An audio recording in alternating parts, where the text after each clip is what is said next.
Hey everybody, I want you to head down to teespring.com and check out Bondy's Boutique and get some of Bondy's merch. Everybody, yes. What's happening? I hope you're having a good Monday or a Tuesday. This will probably be a Tuesday when you watch this, so I hope you're having a good day. This is Love and Hip Hop. In case you ain't even know, this is Love and Hip Hop. This is the finale for season 8. And we're wrapping up storylines here, Mona. Okay? So it starts off with Scrappy and the Bam having a 2-for-1 party. Okay? She got her glitter shimmering hairline coming out. And he has a new single and he has his own record label. Okay, I was just like, okay, Scrappy, way to come through the struggle, way to come through the trial and tribulation and heartache, yeah. Okay, look, I'm sorry, I could not help it. So it's like a casino party. Everybody's in attendance for the most part. It looks like a good time. Shekinah tells the ladies that Carly brought up the lie detector test at the mother-daughter dinner that Rashida threw, because y'all know she was the host. She be hosting stuff for them. And how, basically Pooh was a lie because of the piece of paper that Carly very dramatically waved into the air. It's not true, guys. It's not true. I'm not convinced. I'm not moved. And the fact that Shekinah wants to believe Carly because that's her friend, you just wanted to use her common sense at some point? I'm just saying. I don't give a fuck what that piece of paper says. Carly admitted this on camera when she said it was in the past. She said that on camera to Pooh in front of other people. So all of this now is bullshit to me. And Shekinah saying that Pooh was lying. I'm just looking at Shekinah like, girl, whatever. Defend your friend all you want to, but bitch, I am not convinced. Kendra says, well, you could cheat a lie detector test, but speaking of Carly messy ass, she the reason why I'm staying at the hotel. I didn't move out of Jocelyn's place. I was like, oh no, country Kendra, not really. No, not into the hotel. I forgot that Kendra got a little bit of money because I instantly was thinking of a Motel 6 or some shit. or like a Holiday Inn or something, somewhere you do not want to stay for longer than a week. But, I don't know how long Kendra been staying there. Child, Kendra could have her own place for all we know. So I'm just not even going to lean too far into that whole path down that storyline. But she tells them how Carly was the one that told Cena that Sharonda was, messing with Jaceel, or Jaceel was messing with Sharonda. And I just was kind of like, oh my God, y'all haven't rectified this situation yet, Kendra. Obviously, everybody's blowing shit out of proportion. And she kind of goes to, explain it. Hold up, let me stop you right there. And then she goes to explain how she was the one that went to the shop and talked to Sharonda. And Sharonda said that Jock flirts with the stylist. But nobody said he actually had sex with Sharonda. Carly took that to Cena because that's what Carly came up with in her mind to distract herself from the bullshit going on in her life. Okay? So yeah, when we really think back on this, Kendra, you have just left your man who was about to propose to you and stayed in a hotel, all because of some shit that messy ass Carly made up in her mind from information that Shekinah should have kept to her fucking self. Okay? So I'm just looking at this whole situation why are we still mad at Jaceel? I'm trying to understand. I can't even call a nigga Young Jock no more. Okay? I can't call him Jock. I have to call him Jaceel. Now that that's all, bitches, whenever they want to come into a man's life and claim that they the one, they got to call you by your government in front of everybody to let it be known. Yes, I call him Jaceel. Okay? He's not Young Jock to me. He's Jaceel. And I'm just like, all right, Kendra, we see you, girl. We see you. Shekinah says that when she had that conversation with Carly, she was asking, did she think he would go that far? She wasn't actually saying that she knew that that's what Jock was doing. Either way, he called all of them bitches down and had a conversation amongst them all so he could make some things clear. So everybody that want to be messing all up in his business, messing up his relationship with Kendra, even though Kendra shouldn't be believing nobody, okay? You need to go listen to a John B song, bitch, okay? Don't listen to what people say. They don't know about you and me. Put it out your mind, cause it's jealousy. They don't know about this thing. Okay? They don't know, bitch. So, I'm just looking at Kendra like, girl, you need to stop fronting on your man, girl. Stop fronting on your man. She kind of says, girl, he love you, girl. And Kendra says, well, he needs to prove it to me, okay? He needs to prove that to me. Kendra says in the confessionals that even though she misses Jaceel and she don't know if she should be believing information from Cena via Carly's messy ass, okay? But she can't just let him back and forgive him all easy. And I kind of feel like you're not forgiving him. He actually didn't do anything. So, whoa. But the Bam is like, yeah, girl, because if you let them, walk over you, they will skate over your ass. Just backward skating and shit. Forward skating and shit. Skating with people. Dipping and shit. Like, and I understand that, Bam. I do. But this ain't that. This ain't that. Son really ain't do nothing. And the fact that he has to be held, responsible for some bullshit that Carly and them made up, I just think it's a lot. So Mama D says that, Scrappy been having a hard time. And he enlists Kirk and Rashida to go over to Scrappy and talk to him. And Scrappy is off to the corner in a deep, profound moment, just thinking about how everything then came full circle for your boy, you dig? But Scrappy is still worrying about his homeboy Casino, who he feels like he left in Miami after that car accident and just kind of moved on like Maya. I'm moving on. No, I am not reviewing Girls Cruise. It looks entertaining. I have to watch the whole thing, but I don't see if it's review worthy. You know what I'm saying? But we'll see. We'll see. I think I'm going to be doing the family Chantel. So I don't think I need to add 2 new shows to Monday. I just don't. But back to the storyline. Kirk and Rashida tell Scrappy that he needs to reach out to his homeboy. His homeboy is actually in town right now and he needs to talk to him before he leaves. All right? And Scrappy says that, after the accident, his body, his spirit wasn't in the right place. It was all messed up with everything that was going on. And he actually goes to sit down with Casino in a movie theater. And he asked him how he doing. And Casino is like, I'm picking up the pieces. I had to learn how to walk again. They talking about they want to do a reconstructive surgery on me because my organs aren't in the right place. I'm having to do shit all over again, son. And I ain't gonna lie, I'm sitting up here going through what I'm going through, looking on Instagram and seeing pictures of you at Money's birthday party and, the new baby and living life and everything. And I'm like, damn, he just totally forgot about me. I'm still over here fucked up. And Scrappy gets emotional and starts to cry because, he's like, I'm sorry I made you feel like that. It wasn't like that. I was kind of dealing with my own thing. And he was like, I don't want to say it's my fault, but I'm sorry about the accident because y'all know Scrappy fell asleep at the wheel. And basically feels responsible. His friend was way more messed up than he was. Even though his foot and his leg been messed up, he's still, doing better than his friend is. And he feels guilty and responsible. And his friend told him, Casino said, bro, I know it was an accident. You know what I'm saying? I know it wasn't on purpose. So I ain't never mad. I felt like you had left me behind. And Scrappy tells him since he has been going through this redemption, and figuring things out for himself, he realized he got to have the people that he loved and the people that love him by his side. And Casino is his brother and he loved him and he gonna be by his side.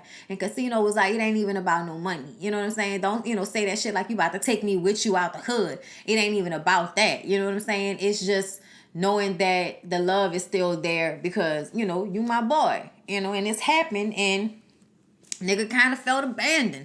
This was a grown ass nigga. They was actually having a conversation about their emotions and shit. And at the end of it was like, all right, dog, I love you. I love you too. I was like, man, that's a testament to the place that Scrappy is in his life as a person, and also the friends that he keeps. So y'all, Akbar is in the studio looking cute and shit. I love this little short haircut that she wears, like with the swirls all over the place. I just love that on her, and she just looks so pretty all the time, especially when they get those close-ups of her face with that haircut. Lord have mercy. Akbar is a pretty girl. But anyway, she's been working in the studio with Hiram, and Pooh has been coming to the studio. I don't know why Pooh wants to be a old thot. I don't know why she want that for herself. She on there stiff popping and shit. Like, I'm like, bitch, like, what is this? Like, girl, sit down some damn well.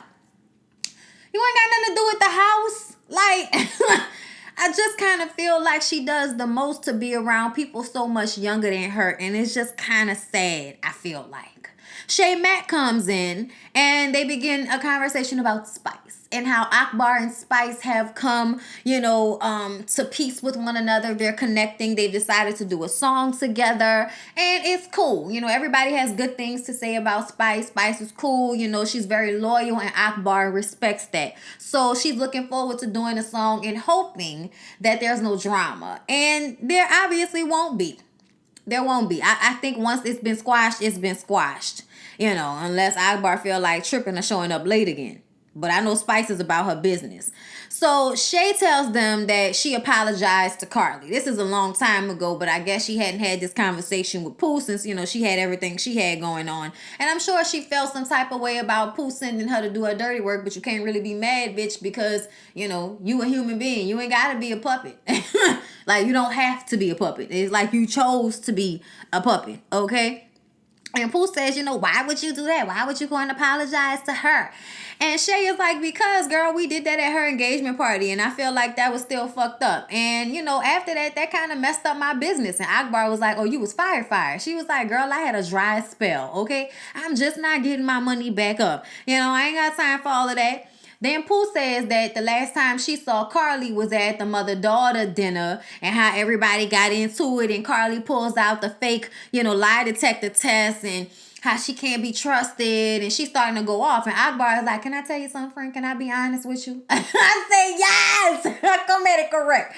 And she said, yeah, girl, go ahead. She said, you too damn old to be clowning around in the streets like this. Okay, you need to let it go. Y'all friendship ain't never gonna be what it was, bitch. It wasn't never what you thought it was in the first damn place, okay? So you need to just let it go. And once again, Pooh is like, you're right, girl. You're right. I just need to let it go. But it's like, bitch, if you knew that, then we wouldn't be in this position. You obviously have a problem. Like, you need to start another business or do something to keep you occupied if you're trying to come on the show with this type of foolishness. I just think, for people like Akbar to be telling you you're doing the most, I think that's sad. Okay? I'm just saying, I think that's sad. But Pooh does feel like it was the last straw when their daughters got into it. So now, that's no longer gonna be an issue. It ain't gonna never be back how it was. Fuck Carly. Akbar and Spice get in the studio, and I told y'all it was gonna work out fine. Okay, I think it's gonna work out fine. It's gonna work out fine. I keep on telling you, I think it's gonna work out fine. Oh, I can feel it's gonna work out. I ought to know it's gonna. Okay, I'm sorry, y'all. I was doing Tina, my bad. Okay, y'all. So, Sierra comes in the studio looking like a fucking ant.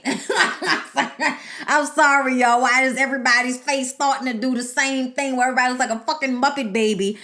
Oh my God. So she comes in. Akbar's like, oh no, what you doing here? Because, they got beefage.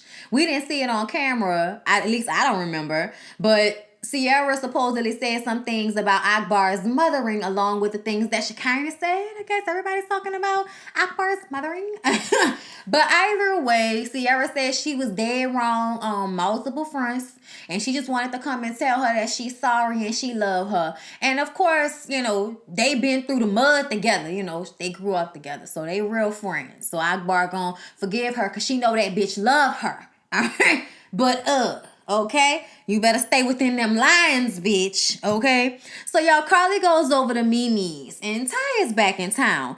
And Carly starts to explain the situation to Ty about Pooh and how she's been putting it out there that they, had sex together, and it's not true. And, the lie detector test proved that she wasn't lying, and blaggity, blaggity, blaggity, blah, and all this bullshit here. And after she finished having this inappropriate conversation, she turns around and asks, "Where is Eva?" Like, oh, where? And she's like, "Oh, well, Eva's with her daddy." And Ty kind of makes a face, and Carly's like, "Oh, so everything's good. So everything's good." And it's like, girl, you saying that like it's not good. Y'all be up in this bitch co-producing like a mug. And this is when Mimi is like, "No, that's not exactly the case. Okay? Because Ty and Stevie have had their little social media bullshit going on." Ty says she's over the situation, and you know what? Maybe she needs to have a conversation with Stevie face to face. "That is not a good idea, Ty. I understand why Ty is so pissed. But I know Stevie, and nothing will ever be accomplished from them meeting face to face. It'll all end up being on social media." When Mimi goes to get her laundry, Ty tells Carly that she's going to meet with Stevie on her own, okay? Like, they need to have a conversation. So Stevie and Ty meet up on a basketball court. And this fool comes up to her in his beater in his basketball shorts like he about to do something out here with his old ass, and tells her that ever since she got back in town, he's been having some issues, some problems with Mimi. And I'm like, what the fuck? Like, what is that supposed to mean? Like, it just always seems like a threat. Nigga, you ain't gonna do nothing, okay? Ty goes off. I mean, you're not a present father. You don't help her in any way. You only want to do things when they benefit you. Meaning you only want to take care of Eva when you're on the show. We all know Ty has put that on social media plenty of times. Stevie said, "I don't know what you're talking about. I got a good relationship with my daughter, okay? That's my daughter." And Ty says, "Yeah, Eva loves daddy. That is true. The once every so often she sees you." Stevie says, "You should be more concerned about you." And it's like, there you go again with that like low-key threat shit. He says that he and Eva are good. They have a great relationship. And Ty is the one with the problem. And she's like, "If I'm the one with the problem, why you have a problem with what I put on social media?" This Stevie must have said he don't play games. And she like, "Oh yeah, you don't play games? Oh word?" It's like, that's all you do, Stevie. All you do is play games. But the conversation must have been, if they play basketball, whoever wins has to apologize. I'm like, I guess that's the immature way to handle this very serious co-parenting situation. But I guess. So, of course, they play ball. And Ty whoops that ass, like as expected. She's a WNBA player, or did she play overseas? I know she's a WNBA player because she plays in LA. So she's a basketball player professionally.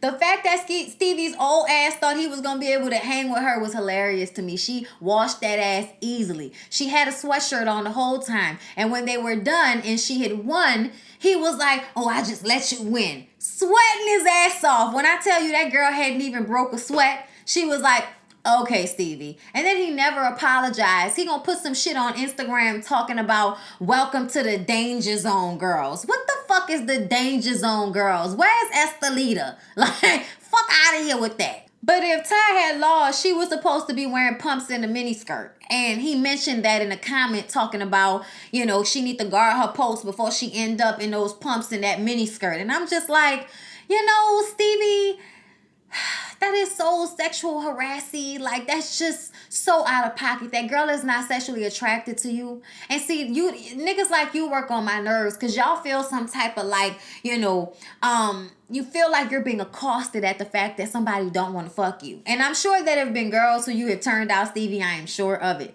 But then there are sometimes girls who don't want you. Okay? They don't want you. And I think he don't like that. So, of course, he going to have a problem with whoever Mimi is with. And I think it's more so just because that's the way he is. He don't like that. he don't like that at all. Anybody in his position, he's going to feel some type of way about it because he's an asshole. So, Scrap and his business partner, Salim, are moving forward with this restaurant situation. And they invite some of the people over, Jock, Kirk, Scrappy, Shay Mack, all over to taste some of the food. And Kirk and Jock are the ones there first. And then Shay Mack comes in. And they're all talking about the grand opening. And Kirk is like, well, I'll come to yours if you come to mine. They're about to have the grand opening for their lounge bar, little situation. And Scrappy's like, oh, when is it? He's like, oh, it's like next Friday or something like that. And he's like, oh, I'm moving into my house. I can't do that, And Tiara is letting him, keep their son. So King is moving in with him. I think that's super cute and I'm happy for him. I'm happy for his son that he gets to have that time with him. I respect what Scrap is trying to do with his life now that he's been given this chance. So I appreciate that. He also offers Shay Mack services to Kirk for the party. You need a DJ, you should, get with Shay Mack. And Jock is like, man, she messy as hell. They remember that shit that happened at Carly's engagement party. And she was like, man, I apologize for that. That's in the past, man, And of course, Kirk, never really wanting to turn down a pretty face, says, oh, well, she seems like she's genuinely sorry. And, I'm the one to give second chances. So, I'm going to give her a gig. And I'm just like, sure, Kirk, sure. Jock, on the other hand, his hair is telling his life story right now. Nigga, hair is just all over the place, doing whatever it wants to do with light green tips, bitch. I just could not.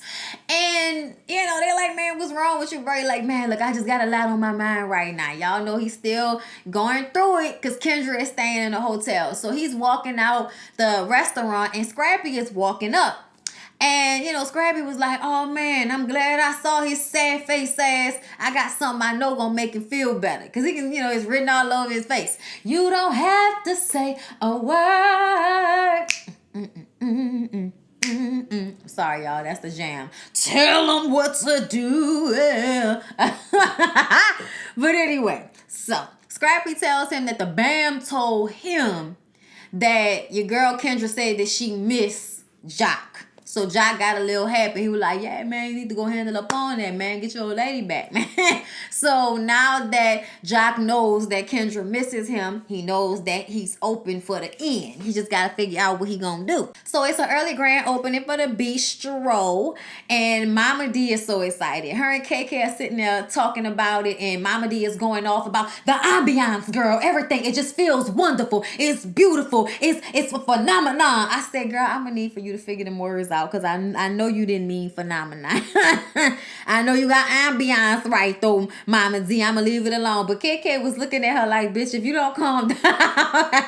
That shit was too funny. So y'all, Sierra is there getting drunk with BK while he's sucking liquor off her bottom lip and shit. I'm like, oh, y'all nasty. Get out of here. She kind of wants to bring Jock and Kendra together. So she runs over to him, like, bruh, I'm sorry about everything that happened. But I love Kendra. I love Kendra. She good for you. And I'm like, oh my God. Like, y'all, they don't keep the Versace on the glasses. Like, not in my experience. The Versace was always on the side. Why is it on the glass? Is that how the Versace glasses are now? I haven't had a pair in a minute. But, why would it be on the glass? That looks like the sticker that they put on it. And then that just makes me feel like, Shekinah, please take the sticker off the glasses. Like, oh my God. But I'm sorry, that's all I can see in that scene. But she wants to help Jock get back with Kendra. And Jock says, I got a plan. Come listen. And then they kind of walk off and we don't hear what the plan is. I'm like, oh, all right, fine. Whatever then, nigga. We'll find out later. Ty gets there, walks over to Carly and tells her what happened with Stevie J. How they played basketball. She whipped that ass. Carly was like, of course. And she still didn't get her apology, okay?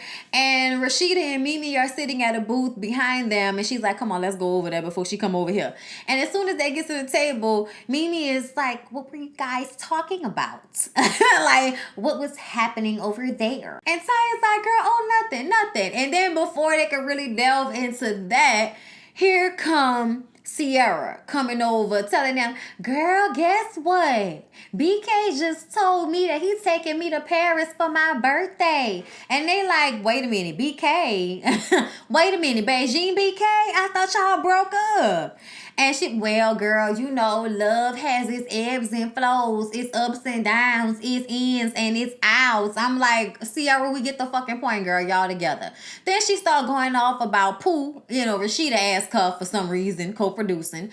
And she starts to go off about how she found out some things about her. Carly rubbed off on her and she did some investigating. But she gonna wait till the reunion to put Pooh on blast for whatever she found out. And I saw the preview. And to me, like, you think you found out that she not really married to Hiram like somebody give a fuck? You went through way too much effort for somebody that we don't care about that much. I'm just saying, like, Sierra, you didn't even have to do all of this. You could have just cursed her out and said all her body was fake and say she was an immature ass old bitch. Like, you could have just went off on her. Evidence of her not being married to Hiram, her being a stripper, bitch, we already knew that. Like, it's just kind of like lackluster as fuck. Like, Sierra doing too much for no reason. Like, bitch, other people on this show have done worse shit than you, but whatever. So Ty is about to leave to go to LA to start playing again or some shit after they just got back from, you know, losing the playoffs. I don't know. But Ty is leaving soon. So Ty tells Mimi that, you know, she was supposed to have good news for her or a surprise for her, but her baby daddy don't know how to act. And Mimi is like, what are you talking about, Ty? And then she, you know, says, oh, just read this. And then she shows her the Instagram post of him saying that, you know, welcome to the danger zone and guard your post and all of that bullshit I told y'all about earlier. And she's like, so did you think he was going to handle the situation maturely? Like, obviously you did not think that, did you, Ty? And Ty is like, you know what, you're right, but he's about to come over here because I said he should come over so we can discuss this whole co-parenting thing. And I'm like, that is not your place. That is not your place. If you wanted to have a meeting with him separately in order to establish some guidelines, rules, and boundaries, by all means. Because he's taking it to you personally on social media. So I feel like you can take it to him personally in person and have a conversation about what the shit is being said on social media. But ultimately, I feel like this was not Ty's place to conduct this meeting. And Mimi was not in the mood for this shit. So she had to take a shot before they came over. Okay, so here they come. Stevie and Faye come through the door. Faye says that Stevie asked me to be here. So, you know, they show her the Instagram post. And she is like, that is not an apology, Stevie. What the fuck? I wouldn't have taken that like an apology either. Faye said, can I get some wine, please? Like, I just, oh my God. Married a toddler. Mimi explains how Stevie always gets upset whenever Ty posts a picture of Eva. And Faye says, look, we're all in Eva's life, so that's not fair. Mimi starts to say, I never have a problem with Faith. I've never had a problem with Faith being around Eva at all. Stevie feels like that he and Mimi are the parents, so they are the ones who should be discussing Eva, and it don't need to be nobody else's business. If Faye was like, no, that don't go like that. We are co-parenting, Stevie. So as my daughter's father, you need to be okay with my life and who I choose to share it with. Stevie says, I am. And Mimi says, but you have constantly made comments online saying the opposite, Stevie. Faye jumps in and says that Stevie needs to take responsibility for the fact that he doesn't handle things right all the time. And he says, I apologize. And everybody says that is not a fucking apology. Like, what part of that don't you understand? He says that that's Mimi's opinion, that that's not an apology. He says that he's leaving. So he gets up and Faye was like, nigga, you can't leave without me. Wait a minute. Okay? Then he starts to go off on Mimi talking about you need to chill out. You need to get some Ritalin. You know, saying all kind of crazy shit to her. And Faith is like, I am so sorry, girl. She apologizing for this nigga. And Mimi is like, you bitch. Get out of my fucking house, Stevie. You bitch. And then he starts to talk shit to her about how she fucking somebody for her house or something like that. I ain't really catch it because it was a whole bunch of bleep, bleep, bleep, bleep, bleeps, okay? And then Mimi starts calling him a whack bitch. And then he's like, she's the only bitch in here. And she was like, yeah, that's right. I'm the biggest bitch bitch. I'm like, oh Lord, y'all. Whenever Mimi starts to say bitch, it's so hard, y'all. My throat hurts saying that shit. And she tells him that, get your hoe ass the fuck out of my house. Did y'all hear when Mimi's voice just got deeper out of nowhere? I didn't know whether it was Ty or her talking when the camera was looking at Stevie. I didn't know who was talking. Mimi says in a confessional that I didn't play his life partner game back then, and I'm certainly not going to play it now. I pay my own motherfucking bills, so you can get the fuck out of my house. I'm like, well, all right, Mimi, calm down, bitch. Lord, I love when Mimi get mad, y'all. Ty is like, he gone, girl. Look, Stevie had already walked out the door. She was like, get him the fuck out my house. I want him to fuck out. and y'all, Ty was like, it's okay. It's okay. Y'all, that shit was so funny. Mimi lost her shit, y'all. So look, because she kind of felt responsible for what went down between Kendra and Jock, she decided to help Jock. So she picks up Kendra saying that they going to a little masquerade party. I'm like, bitch, in the middle of the day, ain't masquerade parties nighttime situations? I ain't got time. So they get there and it's like a balcony. All these people are there. They have on their masks. And then here comes Jacelle. And she's like, oh my God, what are you doing here, Jacelle?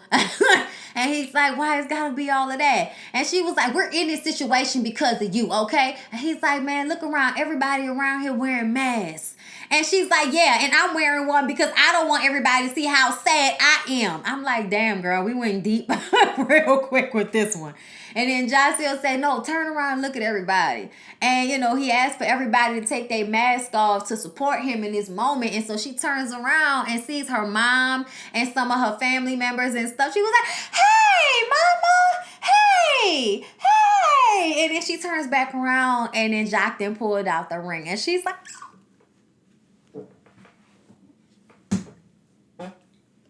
oh. And he asked her to marry him. And she's like, yeah, but they go off to the side. And she was like, Jacelle, are you sure? And he was like, yeah, I'm sure. Kendra, you everything for me, baby. You are my happy. You are my forever. I am ready for this. I'm tired of running around. I'm tired of being in them streets all out alone in the cold. Y'all, I'm happy for him, y'all, okay? And Kendra says now that Jacelle has taken this step, she feels as if she can let go of all of those rumors and just be with her man and her future husband. And then Stevie gives a fucking toast, and I'm just like, somebody give it to Scrappy. Somebody give it to Scrappy. He the only one I would want to hear from in this situation. I don't want to hear from Kirk. I don't want, it's Jock's situation. So if he not going to do it, then somebody call on Scrappy. So then we go through, the wrap-ups for the end of the season. Stevie married his best friend in Faith. And, it's all about Eva. Mimi says that she has all she needs in Eva and Ty. And she's going to enjoy the time she has left. Just like, all right, Mimi, have a good time, girl. Carly went through the IVF, but decided not to implant the eggs until she and Mo are in a better place. But if they don't be, y'all know how Carly is. She'll be moving on like Maya, okay? And I'm just like, I know. All right, Pooh says that what happened with Carly was sad, but she can't let the negativity stop her from being her fabulous self, and she's back to working on her business. I'm like, good for you. I don't understand why we needed your wrap up, but whatever. Spice says that she made her voice heard about colorism, and she's going to get the American dream for her and her kids. And I'm like, girl, you better. Scrappy has gotten as close to perfection with the Bam and his 2 kids as he possibly can, and now it's just about trying to get Bambi to have another baby. All right. Scrap DeLeon and his 2 sons move into his new home, and he's leaving the streets alone, and he is focusing on what's important, and that is his children and his future. And I'm like, good job, young man. Good job. Rashida and Kirk, still a work in progress. Duh, motherfucker. And they said that, they said I do, so they gonna do what they do. I said, all right, Rashida, good night. Y'all, I be so over them by the end of the season. Anyway, please don't forget to like, comment, and subscribe to my channel if you have not already, okay? And I will see y'all in the next one, which is 90 Day Fiancé the other way. Peace out.